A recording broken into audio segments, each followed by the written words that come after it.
말씀 주제로 가기 전에 저의 소개를 잠시 하겠습니다. 저는 참으로 불우한 그 가정 환경 속에서 자라났습니다. 8살 때 아버님이 돌아가시고 12살 때는 이제 형이 죽어서 제가 졸지에 장남이 됐습니다. 누나 둘에 이제 남동생 하나죠. 어머니가 자녀 넷을 기르느라고 정말 고생이 많으셨는데 그래도 95세까지 사셨습니다. 2년 전에 돌아가셨는데도 아직도 마음에 가끔씩 생각이 납니다. 저는 용강초등학교를 나오고요.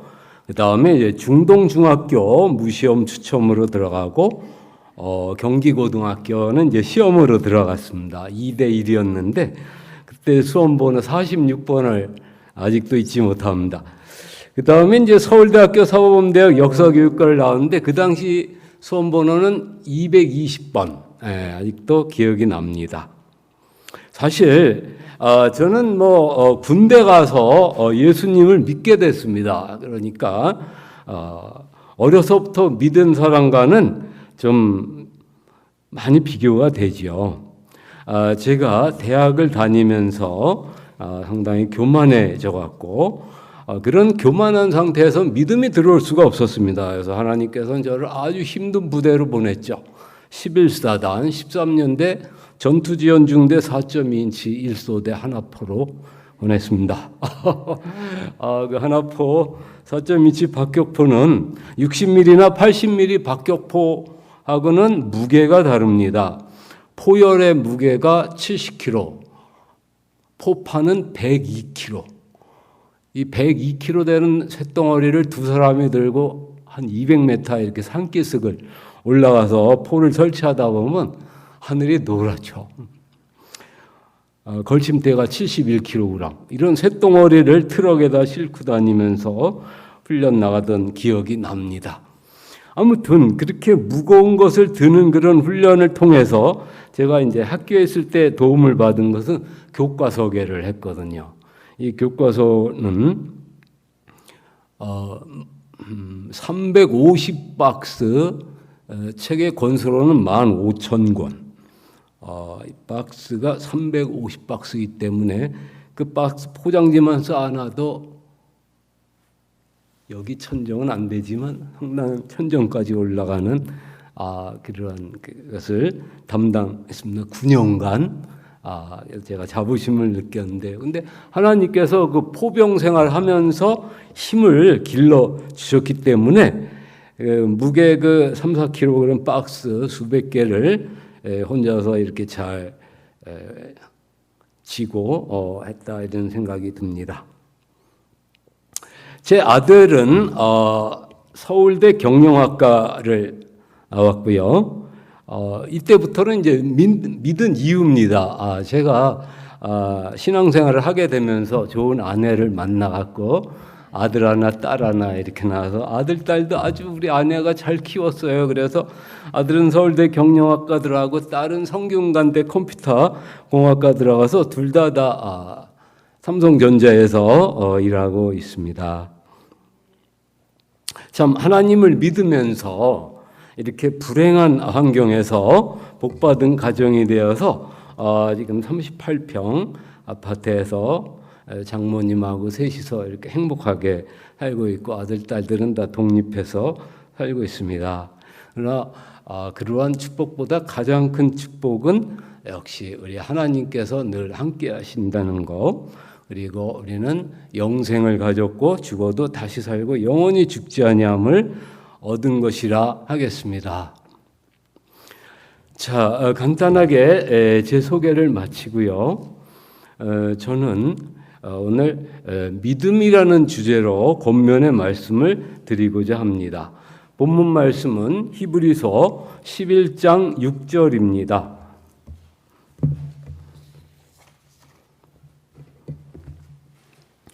다같이 히브리서 11장 6절 말씀을 찾아보도록 하겠습니다.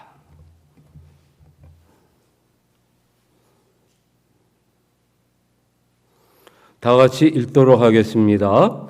믿음이 없이는 하나님을 기쁘시게 하지 못하나니 하나님께 나아가는 자는 반드시 그가 계신 것과 또한 그가 자기를 찾는 자들에게 상 주시는 이심을 믿어야 할지니라. 하나님을 기쁘시게 하는 길은 믿음을 갖는 길입니다. 믿음이 없이는 하나님을 결코 기쁘게 할 수가 없다고 하였습니다. 그러므로 믿음은 참으로 신앙생활의 가장 기본이 되는데요. 1절에 보면 믿음은 바라는 것들의 실상이요 보이지 않는 것들의 증거라고 했습니다. 이게 무슨 뜻일까요? 이제 우리가 어떤 걸 바라죠. 그 바라면은 그것을 생각하고 그것이 이루어졌다고 하는 것을 믿어야 한다는 뜻입니다. 그 실제적인 실상이라는 것은 실제적인 이미지인데 바라는 것이 이루어진 것을 이미 받아들이는 이러한 것이죠. 보이지 않는 것들의 증거. 아직 이루어지지 않았기 때문에 보이지 않지만은 이미 이루어진 거로 믿고 받아들이는 겁니다. 그런 것이 믿음이라고 했습니다. 그러므로 믿음은 이루어진 것을 믿는 게 아니고요. 아직 이루어지지 않았지만 이루어진 것처럼 생각하고 믿는 겁니다. 이것이 믿음의 정의예요. 마가복음 11장 24절 말씀을 찾아보겠습니다.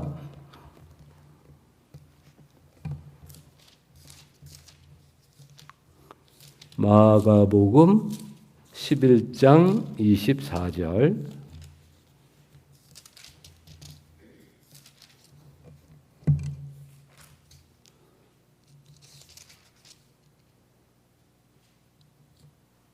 다 같이 읽도록 하겠습니다. 그러므로 내가 너희에게 말하노니 무엇이든지 기도하고 구하는 것은 받은 줄로 믿으라. 그리하면 너희에게 그대로 되리라. 받을 줄로 믿으라입니까? 받은 줄로 믿으라입니까? 받은 줄로죠. 성경을 빨리 읽게 되면은 이걸 헷갈려서 받은 줄로 믿으라 그러는데 받을 줄로 믿으라 이렇게 생각하고 읽을 수가 있어요. 이것이 이제 아주 큰 오해인데요. 아직 받지 않았지만 받은 줄로 믿으라는 겁니다. 그러니까 예를 들면 내가 이제 독감에 걸렸어요. 독감에 가서 아픈데 하나님 이 독감 낫게 해주세요. 독감 낫게 해주세요. 그 다음에는 이제 독감이 나은 건강한 모습을 실상으로 내가 생각을 하고 그 실상을 갖는 겁니다. 그리고 이루어지지 않았지만 이루어진 거로 믿는 거예요. 그러면은 앞으로 너희에게 그대로 되리라. 이거는 미래죠. 미래. 그렇게 믿고 있으면 그대로 되리라. 네가 믿은 대로 되리라. 즉시 될 수도 있고요. 며칠 걸릴 수도 있습니다. 또 몇 년, 몇십 년 걸릴 수도 있습니다. 빨리 응답을 안 해주는 하나님의 뜻이 있습니다. 그것은 우리가 하나님께 계속 나오도록 하기 위한 것이죠. 낙심하지 말고 이루어질 때까지 계속 기도해야 되느냐, 그건 아닙니다. 이 기도하다 보면요, 믿음이 와요. 이루어졌다. 뭔가 확 옵니다. 마음이 안도가 됩니다. 뭔가 온 것 같아요. 그럼 거기까지만 하면 돼요. 거기까지 하면 그대로 이루어집니다. 그런데 모든 것이 다 이루어지는 것은 아니죠. 제가 30, 40대 시절에 직장 생활이 힘들어갖고요. 로또 복권을 샀습니다. 하나님 믿습니다. 이 로또 복권 20억에 당첨되게 해주시옵소서. 30분 기도하고 로또 복권 사서 했는데 안 됐습니다. 4번을 해봤는데 안 됐습니다. 그래서 왜 하나님 제 기도를 들어주시지 않는 거예요? 그랬더니 네가 잘못될까 봐. 실제로 미국의 사회학자가요, 복권에 당첨된 20명의 복권 당첨 이후의 생활을 추적을 했다고 합니다. 그랬더니 20명 중에 제대로 살고 있는 사람은 하나도 없고 마약 중독, 자 노숙자, 심지어는 감옥에 가 있는 사람들 이렇게 살고 있다고 합니다. 뻔하죠. 우리가 생각해 보세요. 300억 복권에 당첨됐다. 그러면 직장 모두 그만두죠. 막 노는 겁니다. 그럼 부모가 노는데 자녀들 안 놀겠어요? 놀죠. 놀다 보면 부부가 서로 따로따로 놀게 돼요. 그래서 서로 간섭하기 싫으니까 우리 나뉩시다. 그래서 150억씩 갖고 이혼을 하게 됩니다. 그 자녀들도 이제 돈이 많으니까 공부도 열심히 안 하고 막 놀고 먹고 막 이런 생활을 계속하게 되죠. 그리고요, 처음에는 이제 건전하게 놀다가 재미가 없으니까 점점 술을 마시고 그거로도 이제 만족이 안 되니까 이제 마약을 하게 되고 그거로도 만족이 안 되니까 도박을 하게 됩니다. 그래서 폐가 망신해서 노숙자 신세된 사람이 많고 마약 중독 치료 시설에 가 있는 사람, 심지어는 감옥에 가 있는 사람 이렇게 다들 불행하게 됐다고 합니다. 그러니까 하나님께서는 이렇게 불행한 삶을 살까봐 당첨을 안 시켜주는 겁니다. 힘들지만 직장 생활을 이렇게 해서 이제 연금 받는 생활을 하고 있습니다. 하나님께 영광 돌립니다. 자, 그러면은 믿음에 대해서 우리가 정의를 내렸죠. 구하고 기도하고 구하는 것은 받은 줄로 믿으라. 그런데 욕심으로 구하지 말고 일용할 양식을 구하라고 했죠. 일용할 양식. 왜 하나님은 한 달 먹을 양식을 구하라고 하지 않고 일용할 양식을 구하라고 했을까요? 오늘날 우리에게 일용할 양식을 주옵시고 이렇게 했을 거예요. 한 달 먹을 양식을 주옵시고 그럼 좋을 텐데. 일용할 양식. 하나님께서는 이제 매일매일 하나님께 나오는 것을 원하시죠. 우리도 자녀가 1년에 추석 때 또 명절, 추석하고 설날. 근데 두 분이 안 오거든요. 그죠? 추석. 보고 싶은데 안 와요. 바쁘죠? 하나님도 마찬가지입니다. 우리 매일 보고 싶은데 안 와요. 한 달 먹을 양식주는 한 번 딱 받고 나서 한 달 동안 안 옵니다. 기도 안 합니다. 그럴까봐 하루 양식, 하루 양식. 매일 만나고 싶다고 하는 것입니다. 하나님께서는 부모로서 아버지로서 우리 자녀를 날마다 만나고 싶어서 이렇게 날마다 구하라고 하는 것이죠.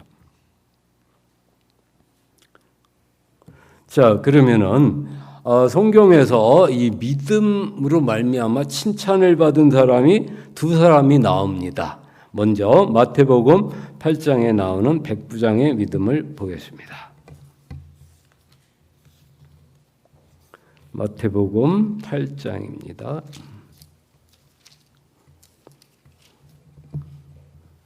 같이 봉독하도록 하겠습니다. 서로 교독하도록 하겠습니다. 교독. 제가 먼저 읽고요. 여러분이 다음을 읽으시면 되겠습니다. 예수께서 가버나움에 들어가시니 한 백부장이 다가와서 그에게 간구하여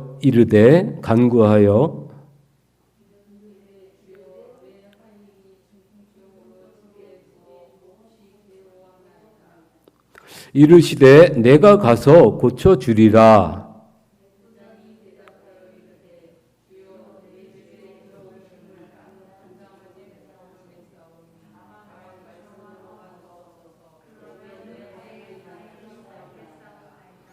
나도 남의 수하에 있는 사람이요 내 아래에도 군사가 있으니 이더러 가라 하면 가고 저더러 오라 하면 오고 내 종더러 이것을 하라 하면 하나이다.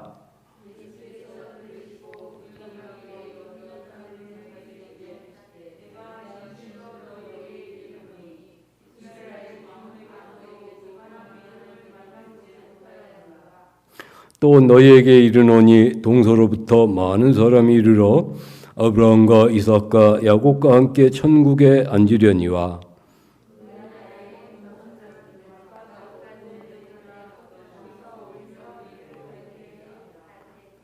다 같이 읽겠습니다. 예수께서 백부장에게 이르시되 가라 내 믿음대로 될지어다 하시니 그 즉시 하인이 나으니라. 아멘. 여기 나온 백부장은 로마인입니다. 로마 군단에는 50명 정도의 백부장이 있습니다. 백부장이라 그래서 100명의 군인을 거느리고 있는 중대장급이라고 생각하면 안 됩니다. 이 당시에 로마 제12군단에 백부장이 50명뿐이 없으니까요. 오늘날로 말하자면 한 500명을 지휘하는 대대장급 정도로 생각하면 되겠습니다. 이 백부장이 누가복음 7장에서 보면은 회당을 지어 주었다고 합니다. 회당. 교회를 건축해 주었다고 합니다. 그 정도로 파워가 있는 그런 사람입니다. 당연히 그 지배자로서 그 지역을 통치하고 있었는데요. 참 드문 백부장이죠. 유대인을 위해서 교회를 건축해 준 사람이니까요. 그런데 이 백부장의 하인이 중풍병에 걸렸습니다. 만약에 이 하인이 중풍병에 걸리지 않았으면 이 백부장의 이야기가 나오지 않았을 겁니다. 불행은요, 이 축복의 전령사라는 말이 있죠. 이 백부장 이야기를 성경에 올리려고 하나님께서 일부러 백부장의 하인을 중풍병에 걸리도록 했습니다. 근데 이 하인은 아마도 제 생각에는 이 백부장의 몸종이 아닌가 이렇게 생각이 듭니다. 그 당시에는 종이요, 그 주인과 같이 지내면서 수발을 들었거든요. 그러면은 주인과 뭐 형제처럼 같이 지내기 때문에 아주 친근하게 됩니다. 만약 사랑하지 않았다 그러면은 그 종 뭐 중풍병에 걸리면은 갖다 내 버리고 다른 종을 이렇게 와서 종으로 이렇게 일하도록 했을 겁니다. 근데 사랑하기 때문에 이 백부장이 그 사랑 때문에 유대인 장로들에게 찾아가서 부탁을 합니다. 왜 직접 예수님께 부탁을 하지 못했을까요? 네, 여기도 나옵니다만 8절에 보니까 백부장이 대답하여 이르되 주여 내 집에 들어오심을 나는 감당하지 못하겠사오니 또 누가복음 7장에 보면요. 내가 또 죽게 나가는 것도 또 감당하지 못하겠습니다. 예수님이 너무 위대하신 분이고 신의 아드님이신데 어찌 저같이 더러운 죄인이 그 앞에 갈 수 있겠습니까? 나갈 수가 없습니다. 이렇게 해서 직접 가지 않고 유대인 장로들에게 부탁을 했습니다. 유대인 장로는 지역의 유지죠. 그 지역 유지입니다. 그래서 백부장이 유지와 친하겠죠. 교회를 건축해 줬으니까요. 그래서 내 몸종이 지금 중풍병으로 고통당하고 있는데 예수님께 좀 가서 이렇게 좀 낫게 해달라고 이렇게 다했습니다. 그래서 예수님이 내가 친히 가리라 해갖고 가고 있었습니다.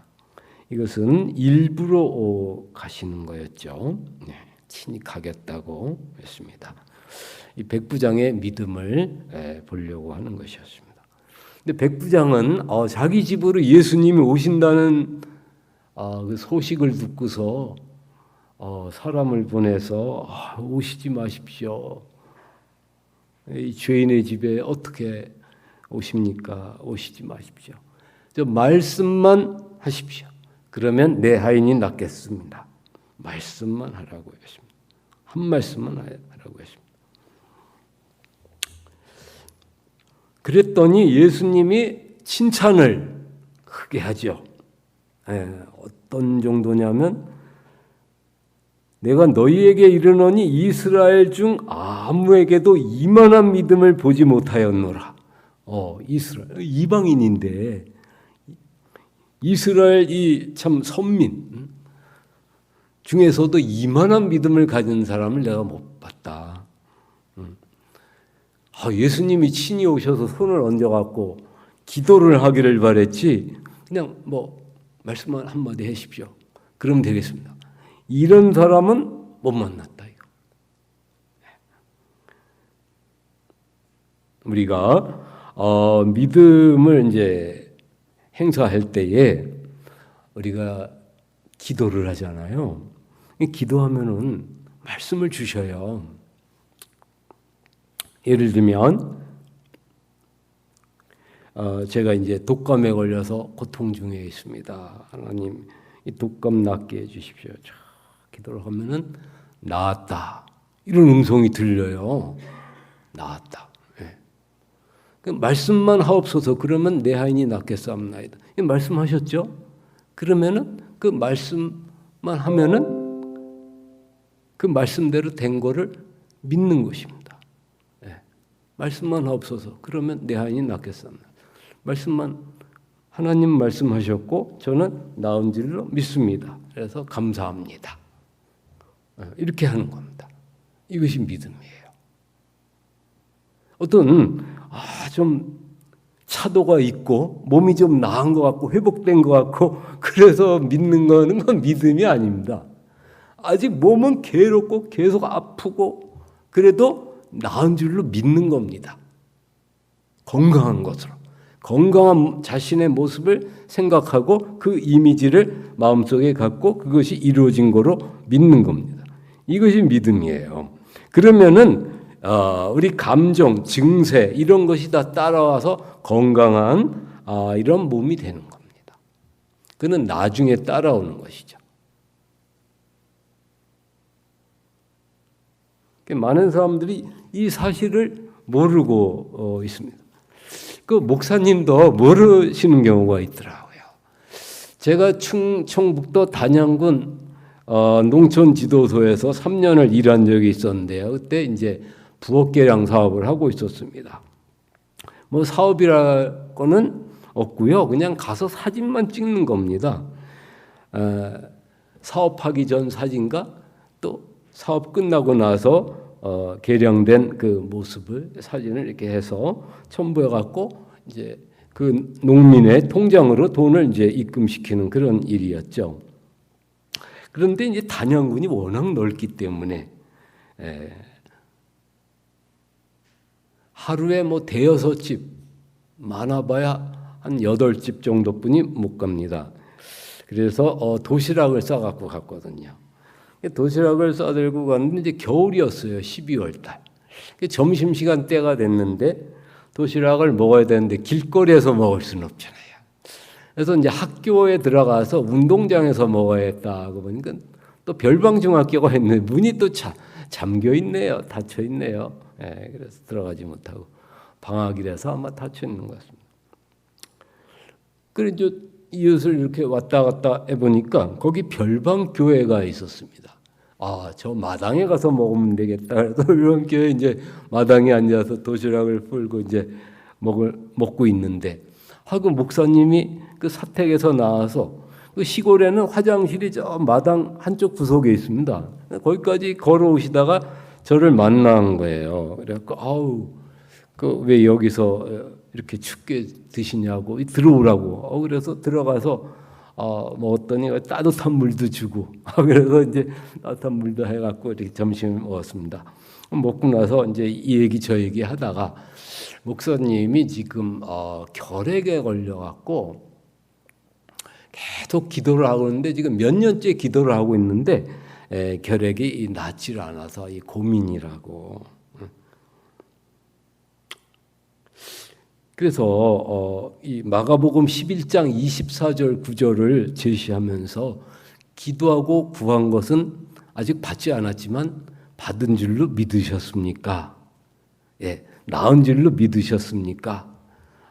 그랬더니 그렇게 믿은 적은 없대요. 열심히 기도하면 나의 그 간구가 하나님의 마음을 움직여서 하나님께서 내 몸을 회복시켜주고 그러면은 내가 믿겠다고 이렇게 말씀하시는 거예요. 그래서 하나님의 말씀은 그게 아니고 아직 낫지 않고 계속 아프지만은 나은 것으로 믿으라고, 받은 줄로 믿으라고. 그리하면 너희에게 그대로 되리라 이렇게 하셨습니다. 무슨 말씀인지 알겠습니다. 그러고 이제 헤어졌습니다. 그리고 이제 저는 이제 다시 세원고등학교로 이렇게 가게 됐고요. 세원고등학교 시절에 이제 그곳에서의 추억이 생각나서 한번 별방리로 가본 적이 있었습니다. 시외 버스를 타고 쭉 같이 몇 시간을 가고 왔는데 그 목사님이 아주 건강한 모습으로 자녀들하고 같이 수영하려고 뭐 이런 거 공이라든가 튜브 이런 거 들고 막 가는 모습이 보였습니다. 근데 몇 년이 지나서 저를 이렇게 봤는데 자꾸 뚜렷이 보더라고요. 그냥 아는 체 할까 하다가 그냥 모르는 체 하고 이렇게 했습니다. 자, 우리는 말이요, 이 기도 응답이라고 하는 것은 열심히 정성을 다해서 기도하면 되는 걸로 생각하는데 그게 아니고요, 믿으라는 겁니다. 기도하고 구한 것은 믿으라. 그리고 하나님께서 나에게 말씀을 주시잖아요. 나았다. 그는 낫지 않았어도 나았다 그러면 나은 줄을 믿는 겁니다. 말씀만 없어서 그리하면 그대로 되리이다. 이런 믿음으로 하나님은 오늘날 우리 눈에는 안 보이고 손에는 안 잡혀도 음성을 들려주십니다. 그래도 음성을 들려주는데 그래도 안 믿어지잖아요. 우리 마음에. 안 믿어지면 계속 믿어질 때까지 기도를 하십시오. 그럼 어느 순간에 믿어집니다. 그러면은 그 믿음을 계속 유지하십시오. 더 이상 기도하지 않아도 됩니다. 계속. 그러면은 믿은 대로 되는 것입니다.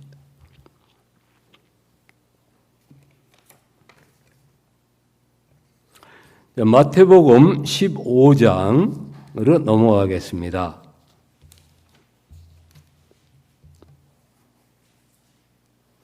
마태복음 15장에서는 가난 여자의 믿음이 나옵니다. 21절입니다. 마태복음 15장 21절부터 교독을 하기로 하겠습니다. 예수께서 거기서 나가사 두로와 시돈 지방으로 들어가시니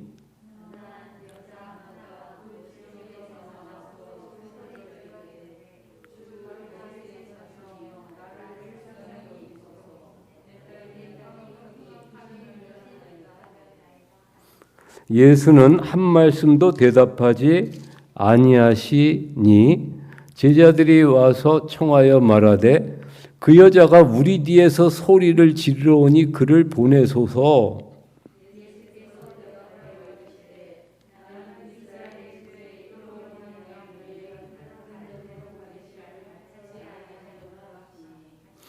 여자가 와서 예수께 절하며 이르되 주여 저를 도우소서.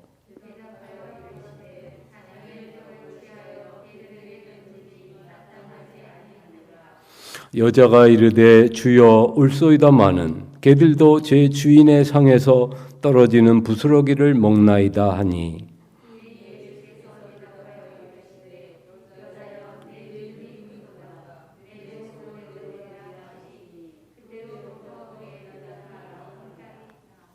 아멘.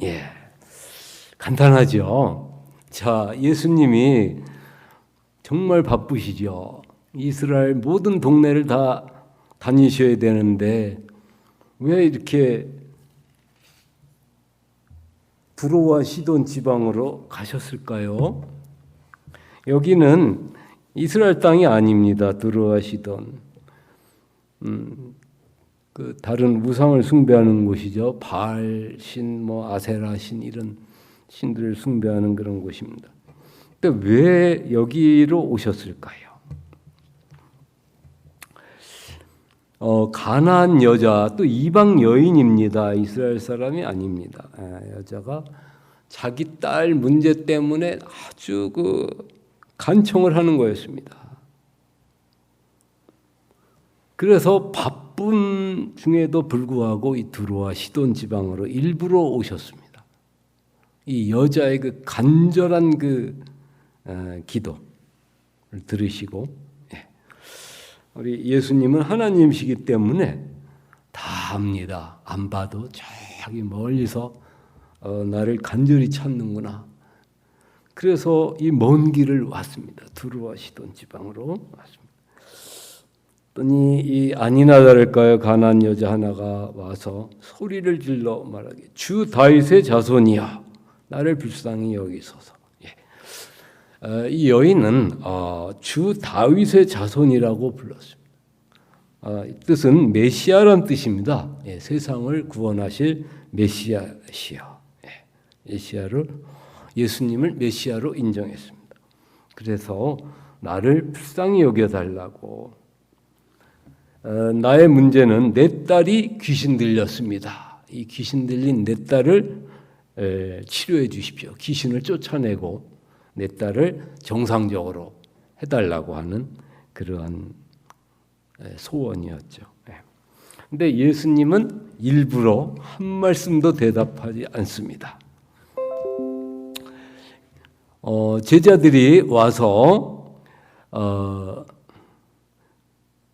그를 보내소서, 자꾸 뒤에서 소리를 지르니 귀찮습니다. 그를 보내소서 그랬더니 자녀들의 떡을 취하여 개들에게 던지는 것이 마땅하냐? 이렇게 말씀하셨습니다. 이 가나안 여인, 이방 여인이기 때문에, 우리와 같은 이방인이기 때문에 당시 유대인들은 이방인들을 개라고 생각을 했습니다. 개.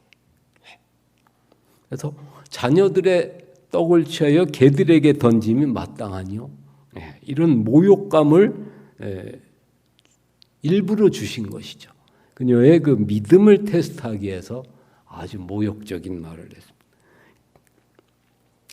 너희는 개다. 근데 어떻게 치료를 받으려고, 문제 해결을 하려고 나한테 오느냐 하는 거죠. 물론 이 여자가 그를 뛰어넘는 그 모욕과 그 창피함을 뛰어넘는 믿음이 있다는 걸 알고 있기 때문에 이렇게 하신 것이죠. 그랬더니 아니나 다를까요? 여자가 대답하되 주여 옳습니다. 그러나 개들도 제 주인의 상에서 떨어지는 부스러기를 먹나이다. 우리는 개들이지만 그래도 주님은 우리의 주인이십니다. 예수님은 우리의 주인입니다. 우리는 개와 같은 그런 이방인이지만 이방인의 주인이시기도 합니다. 그리고 주님은 사랑이십니다. 하나님의 품성은 자비로우십니다. 사랑이십니다. 그 품성에 호소를 했습니다. 그래서요, 제 주인의 상에서 떨어지는 부스러기를 먹습니다. 이 부스러기라도 주십시오. 주실 줄로 믿습니다. 이런 얘기를 했던 겁니다. 그 부스러기만 먹어도 모든 문제가 다 해결된다고 봤습니다. 그랬더니 예수께서 대답하여 이르시되 여자여 내 믿음이 크도다. 이렇게 칭찬을 했습니다. 이 칭찬받은 사람은 둘 다 이방인이었습니다. 백부장도 이방인, 가나안 여인도 이방인. 근데 백부장이나 이 가나안 여인이나 자기 문제를 갖고 나온 것이 아니었습니다. 물론 자기 문제이기도 하지만은 뭐 자기가 중풍병에 걸린 거 아니고 자기가 귀신 들린 거 아니었습니다. 사랑하는 사람이 지금 이런 고통 중에 있으니까 이렇게 나온 거죠. 그래서요, 내 병이 아니더라도 다른 사람을 위해서 내가 이렇게 믿음을 가지면은 그 믿음대로 된다는 것을 우리는 알 수가 있습니다. 안 믿는 사람의 그런 어려운 형편도 이 믿는 사람이 믿음을 가지게 되면 그 사람의 문제도 해결된다는 것을 알 수가 있죠. 여자여 내 믿음이 크도다. 내 소원대로 되리라. 여기서 볼 수 있는 것은 이 가나안 여인은 바로 이 하나님의 품성에 호소하고 하나님의 품성을 믿은 것입니다. 사랑의 하나님, 자비의 하나님이라는 그 하나님의 품성을 의지한 겁니다. 그녀가 자기 문제를 해결받을 수 있는 그 근거는 다른 건 없습니다. 뭐 의로운 일을 행한 것도 없고 또한 기도한 것도 없고 오로지 하나님의 그 자비로우신 품성, 그 성품, 품성에 의지해서 하나님은 자비로우시니까 자비를 베풀어 주십시오. 했더니 예수님께서 크게 칭찬을 하셨습니다. 세 번째로 마태복음 9장 20절입니다.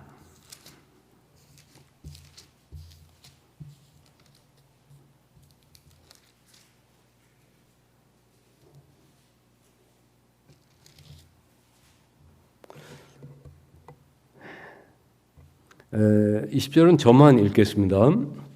12해 동안이나 혈루증으로 앓는 여자가 예수의 뒤로 와서 그 겉옷가를 만지니 이는 제 마음에 그 겉옷만 만져도 구원을 받겠다 함이라.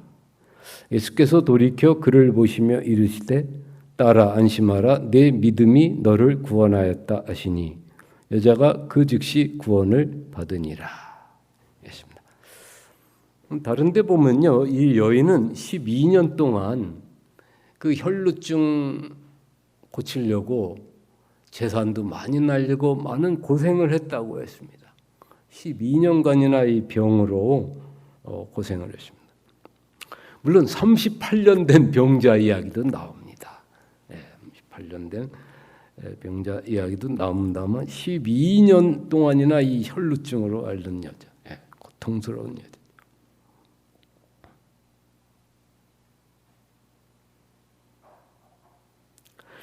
이 여인은 다른 사람은 그런 믿음을 안 가졌는데 예수님의 옷만 만져도 나을 것이다 라는 이런 믿음을 가졌습니다.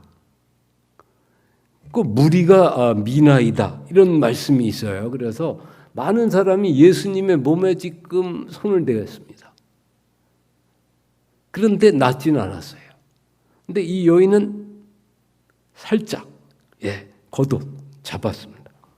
그래도 나았습니다.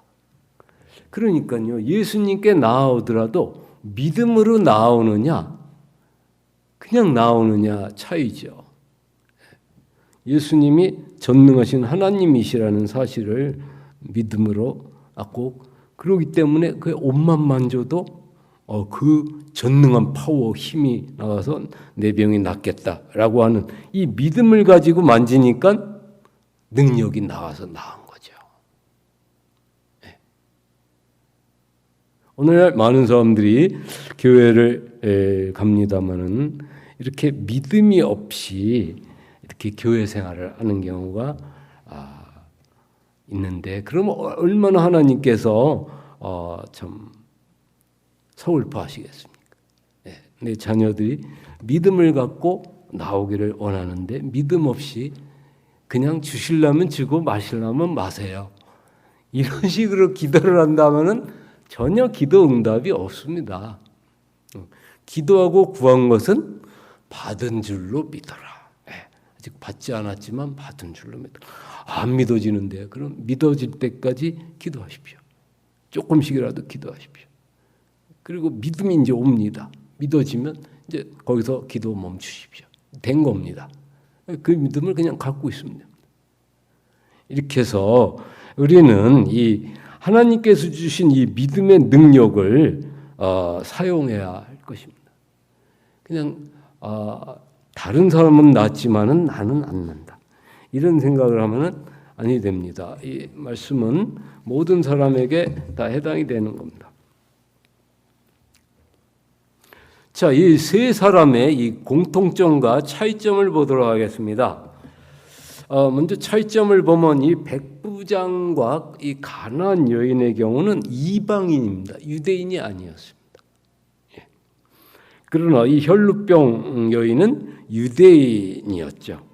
그러므로 하나님은 뭐 유대인이나 이방인 가리지 않습니다. 누구나 이 믿음으로 나오는 것을 기뻐하십니다. 그 믿음이라고 하는 하나님을 전지전능하신 분으로 인정을 하는 겁니다. 그래서 그분이 한 말씀만 하면은 그 말씀대로 이루어졌어라고 믿는 것이죠. 그분의 그 옷가만 만져도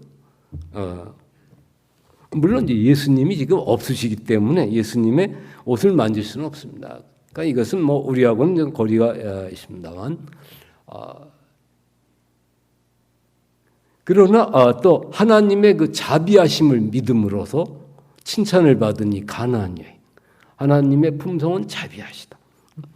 마귀 사탄이 하나님의 품성을 막 오해하게 했습니다. 하나님은 무서운 분이야, 엄격한 분이야, 죄가 있는 사람은 문제를 해결 안 해줘. 이렇게 막 하나님의 품성을 오해하게 했습니다. 그럼 믿음이 있는 사람은 하나님은 자비로우신 분이고 사랑이시고 그 사랑과 자비에 의지해서 나아갈 때 믿음이 크도다. 이런 칭찬을 듣는 것입니다. 예.